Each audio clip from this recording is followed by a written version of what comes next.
Hi friends, Siragadikka ஆசை serial இனி வரப்போகிற எபிசோட்ஸ்க்கான ப்ரோமோ தான் இந்த வீடியோவில் பார்க்க போகிறோம். வாங்க ஃப்ரெண்ட்ஸ் பார்க்கலாம். இப்போது மீனா பார்த்திங்க அப்படின்னா வித்யாவையும் மகேஸ்வரியும் அவங்களுடைய வீட்டுக்கு போய் ரோகிணி வந்து அங்கே இருக்காங்க.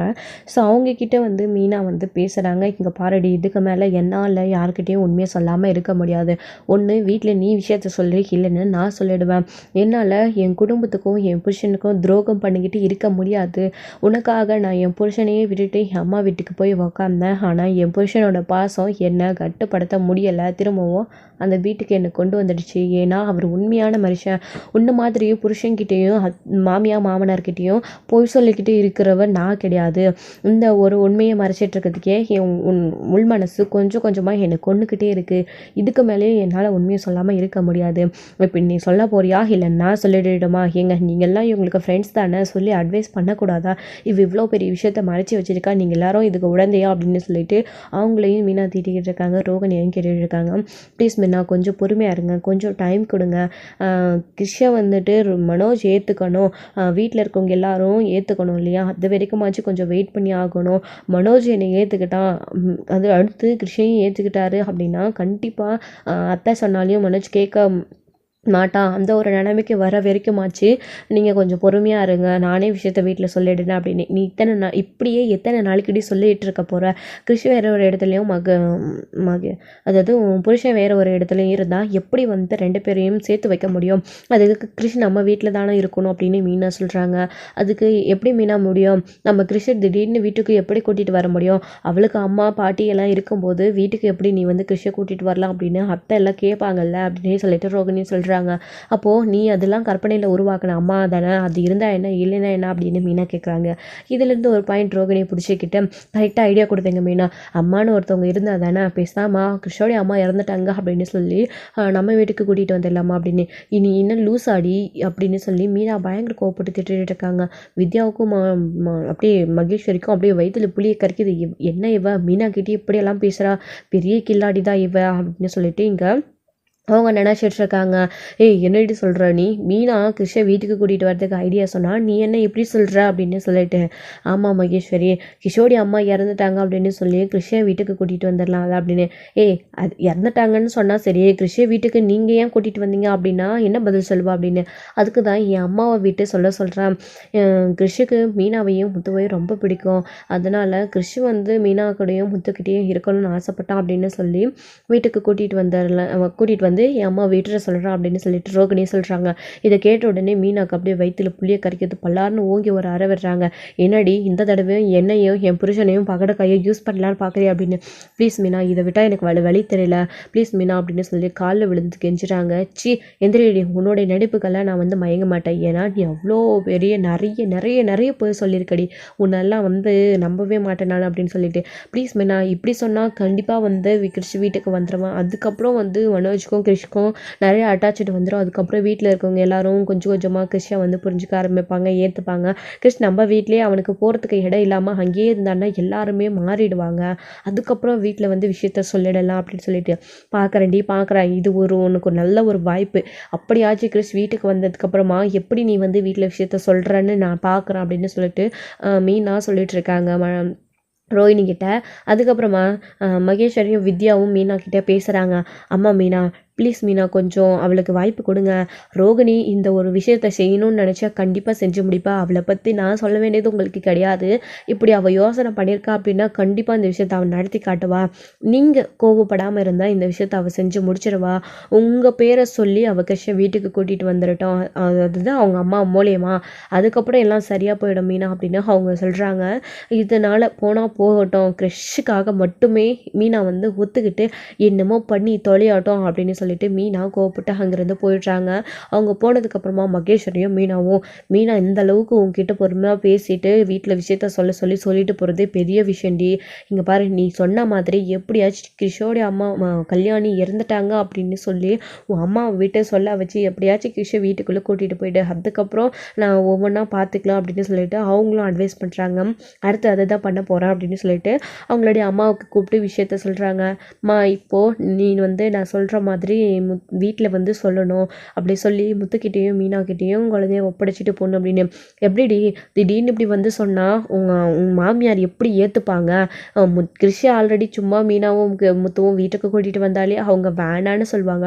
இப்படி ஒரு பொய்யை சொல்லி கூட்டிகிட்டு வந்தால் அவங்க ஒத்துப்பாங்களா அப்படின்னு சொல்லிட்டு அவங்களுடைய அம்மா சொல்கிறாங்க. மா கண்டிப்பாக கிறிஷ் அவங்க கூட இருக்கிறான் அப்படின்னு சொல்ல மீனாவும் முத்தவும் விட மாட்டாங்கம்மா. என் அத்தை ஒத்துக்கலைன்னா கூட அங்கிளும் வீட்டில் இருக்கவங்க எல்லாரும் ஒத்துப்பாங்க. இதை வச்சு தான் நான் பிளான் போட்டேன் அப்படின்னு ரோகிணி சொல்கிறாங்க. சரிம்மா எப்படியோ உன் வாழ்க்கை நல்லா இருக்கணும். தெரிஞ்சோ தெரியாமலோ மீனாவுடைய கண்ணில் உன் வாழ்க்கை பட்டுடுச்சு. வேறு வழி இல்லை. நீ வந்து வீட்டில் விஷயத்த சொல்லி கிருஷ்ணையும் நீயும் அந்த வீட்டில் சந்தோஷமாக வாழணும், அவங்க எல்லாரும் ஏற்றுக்கணும் அப்படின்னா இதுதான் வழி அப்படின்னு சொல்லிட்டு அவங்களுமே நான் உனக்காக இதை பண்ணுறேன், என் பொண்ணோடைய வாழ்க்கை நல்லா இருக்கணும் அப்படின்றதுக்காக அப்படின்னு சொல்லிட்டு ஓகே அப்படின்னு சொல்கிறாங்க. அதுக்கப்புறமா ரோகிணி இருந்துக்கிட்டே சரிம்மா நான் வீட்டுக்கு கிளம்பி போகிறேன், நீ வந்து அப்புறமா வந்து முத்துக்கிட்டேயும் மீனாக்கிட்டே விஷயத்த சொல்லுமா அப்படின்னு சொல்லிட்டு. நீ திடீர்னு வந்து அங்கே நின்னா என்ன ஏதுன்னு கேட்பாங்க. அப்புறம் என் பேச்சு இனியதுக்கப்புறம் எல்லாம் மேனேஜ் பண்ணிப்பே இல்லைம்மா அப்படின்னு சொல்லிட்டு அதெல்லாம் நான் பார்த்துக்கிறேன்டி அப்படின்னு சொல்லிட்டு அதுக்கப்புறம் கிறிஷோ அங்கே வந்துட்டு ரோகிணி கிளம்பி அவங்களோட வீட்டுக்கு போயிடுறாங்க. அதுக்கப்புறம் இங்கே அவங்க கிறிஷோடைய ட்ரெஸ்லாம் பேக் பண்ணி வச்சுட்டு அவங்களுமே வந்து ஊருக்கு கிளம்புறதுக்காக ட்ரெஸ்லாம் பேக் பண்ணி வச்சுட்டு அதுக்கப்புறமா கொஞ்சம் நேரம் கழித்து வீட்டுக்கு போகிறாங்க. அப்போ மீனாவும் வீட்டில் இருக்காங்க. ரோகிணியை பார்த்த உடனே அப்படியே பயங்கரமாக வந்து மீனா கடுப்பாகுது. அதுக்கப்புறம் மீனா கிச்சனில் அவங்க பாட்டுக்க வேலை செஞ்சிட்ருக்காங்க. வீட்டில் எல்லாருமே இருக்காங்க. அப்போது கிறிஷோட பாட்டி வந்து நிற்கிறாங்க. இவங்களை பார்த்த உடனே எல்லோரும் ஷாக் ஆகுறாங்க. முத்தோ மீனா இங்கே பாருமா யார் வந்திருக்கான் அப்படின்னு சொல்லிட்டு. அப்படி யாருங்க விஐபி வந்திருக்கா அப்படின்னு விஜயாவும் வராங்க. இதுங்களா இது எதுக்கு இங்கே வந்துச்சு அப்படின்னு சொல்லிட்டு இப்போ மனசுக்குள்ளே நினச்சிக்கிட்டே வந்து உட்காந்துட்ருக்கு. அடுத்து என்னடா நீ பண்ண வேலையா அப்படின்னு சொல்லிட்டு அம்மா நான் என்னம்மா பண்ணேன் அப்படின்னு சொல்லிட்டு முத்தோ சொல்லிட்டு இருக்காரு. என்னம்மா இந்த கிழவி இங்கே வந்து நின்றுட்டுருக்கு அப்படின்ற மாதிரி மனோஜ் பேசுகிறாரு. டேய் வயசுக்கு மரியாதை கொடுக்கணும்டா, பாட்டியோட வயசில் இருக்கிறவங்கள இப்படியா பேசுவாங்க அப்படின்னு சொல்லிட்டு. அதுக்கப்புறம் இங்கே வாங்கம்மா உள்ளே வாங்க அப்படின்னு சொல்லிட்டு ரொம்ப சோகத்தோடையே வந்து உட்காடுறாங்க.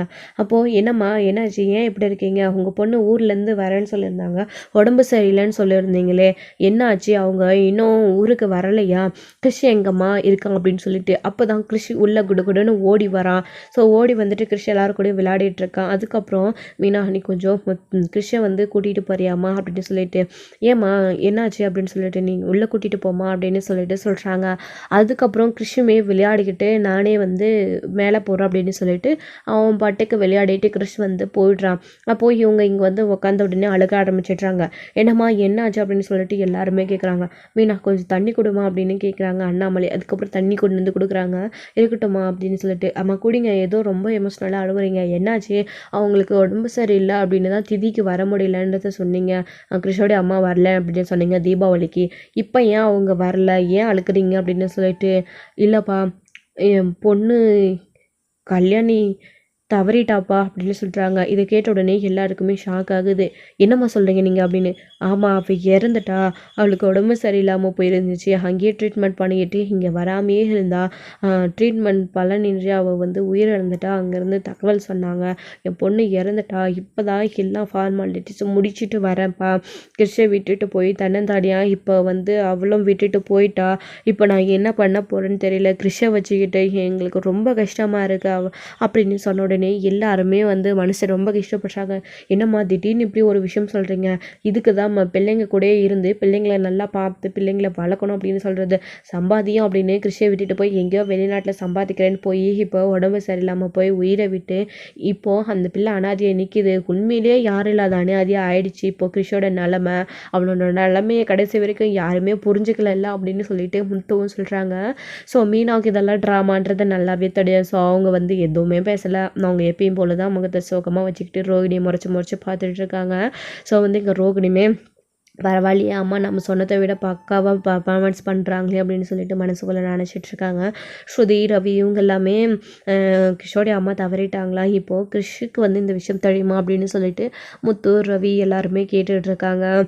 அவனுக்கு வந்து இன்னும் அந்த விஷயம் தெரியாது, தெரிஞ்சால் அவன் ரொம்ப கஷ்டப்படுவான், அவன் சின்ன குழந்தை, அவனுக்கு விஷயத்த சொல்லலை, அம்மா இன்னமும் வெளிநாட்டில் வேலையாக தான் இருக்காங்க அப்படின்னு சொல்லி வச்சுருக்கோம் அப்படின்னு சொல்லிட்டு கிறிஷோட பாட்டி சொல்கிறாங்க. இதை கேட்ட உடனே எல்லாருக்கும் ரொம்ப மனசு கஷ்டமாகுது.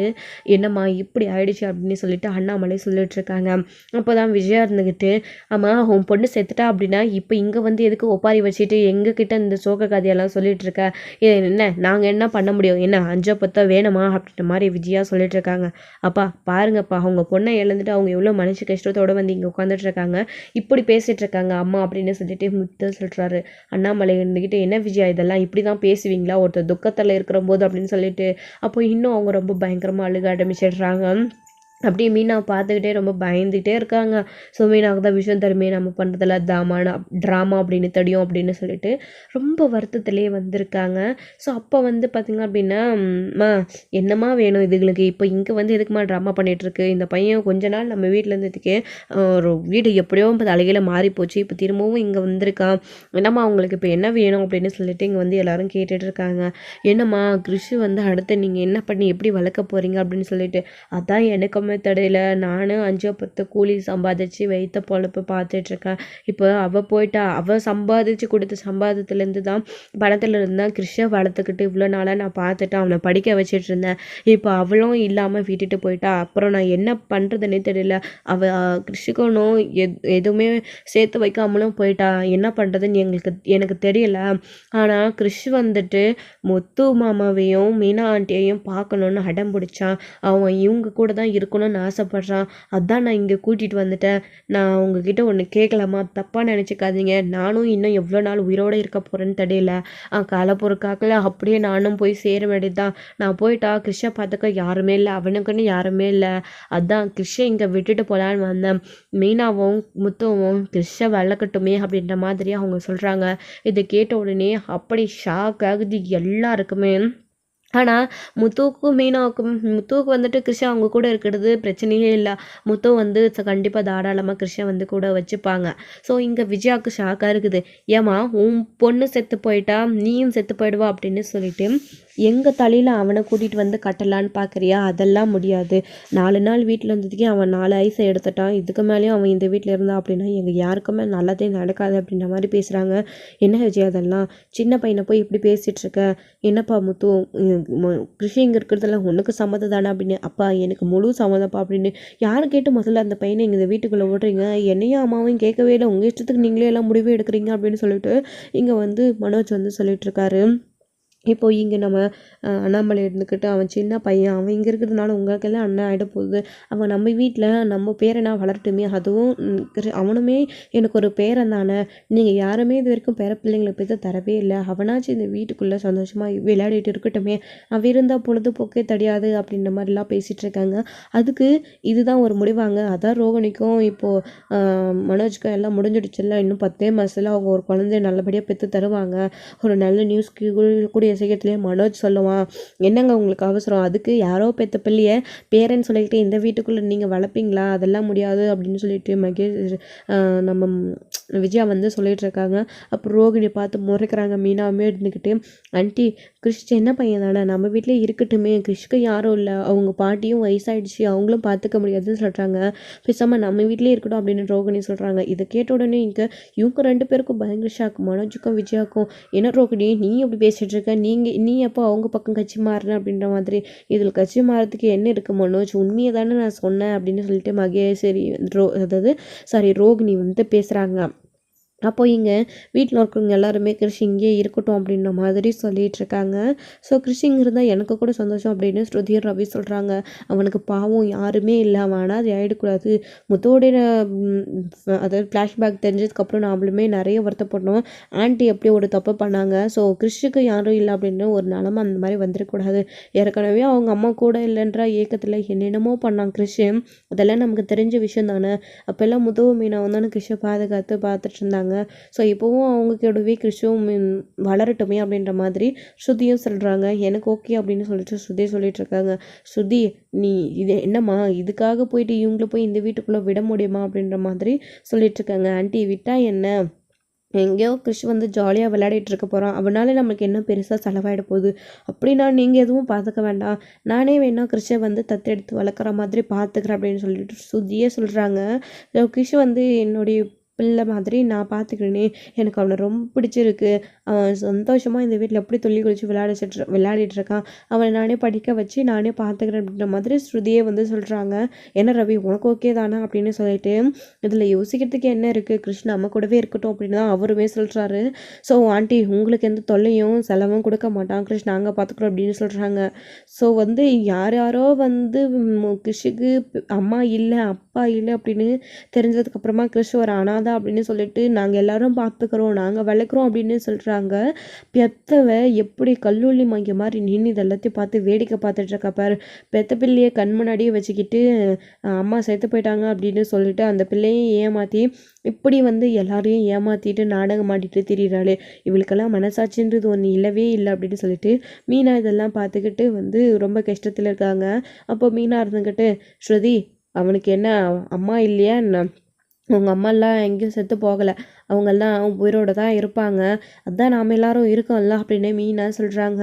ஸோ இதை வந்து ரோகிணி குறிப்பிட்டு சொல்கிற மாதிரியே இருக்குது, உங்கள் அம்மா சாகலை உயிரோடு தான் இருக்காங்க அப்படின்னு சொல்கிற மாதிரி, கூடிய சீக்கிரம் அவங்க அம்மா வருவாங்க அப்படின்ற மாதிரியே வந்து மீனா பேசுகிறாங்க. ஸோ வந்து என்ன சொல்கிறீங்க மீனா நீங்கள் அப்படின்னு ஸ்ருதி வந்து கேட்குறாங்க. அதான் நாம எல்லாம் இருக்கோம்ல, வேற என்ன, அவனுக்கு நாம் எல்லாருமே அம்மா தானே அப்படின்ற மாதிரி மீனா சொல்கிறாங்க. அம்மா கரெக்டாக சொன்னீங்க மீனா, கிருஷ்ணன் அம்மா கூடவே இருக்கட்டும் அப்படின்னு சொல்லிட்டு எல்லாருமே சொல்லிட்டு இருக்காங்க. ஸோ விஜயா மட்டும் முடியவே முடியாது அப்படின்னு சொல்லிட்டு இருக்காங்க.